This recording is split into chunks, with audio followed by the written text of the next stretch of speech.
zay ny amin'iny fa anisan'ny vahaolana napetraka ny fitondram-panjakana ankehitriny amin'ny famerenana ny fandriampahalemana sisoroana ihany koa ny asandahaly ny fametrahana ny dina efa nisy moa ny didim-panjakana nolanina makasika izay teo anivon'ny filan-kevitry ny gouvernemanta saingy eo andalina peritreretana amin'ny fampiarana izay ny avy eo anivon'ny ministera ny fitsarana efa anao ny etape manaraka zao hoe midina miakompagnie an'zay zareo le toerana manao an'ledina de akompagnina mba tsisy fanitikana lalàna zany le zavatra ao anatiny ao raha vitinao fa ny vahoaka zany fa mazoto izy encadrenay de zareo mihitsy raha mangeta eto hoe tongavinareo mba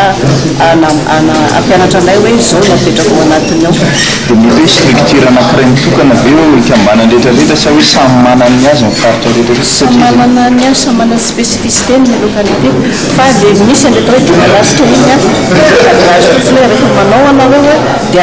aza sina hoe famonoan'olona fa tsy maintsy ajaina zany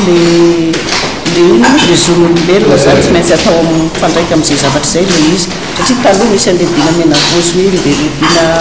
kaosé le nantananay farany teo de tena mahomby hoe tsy azo atao le mamonoolona fa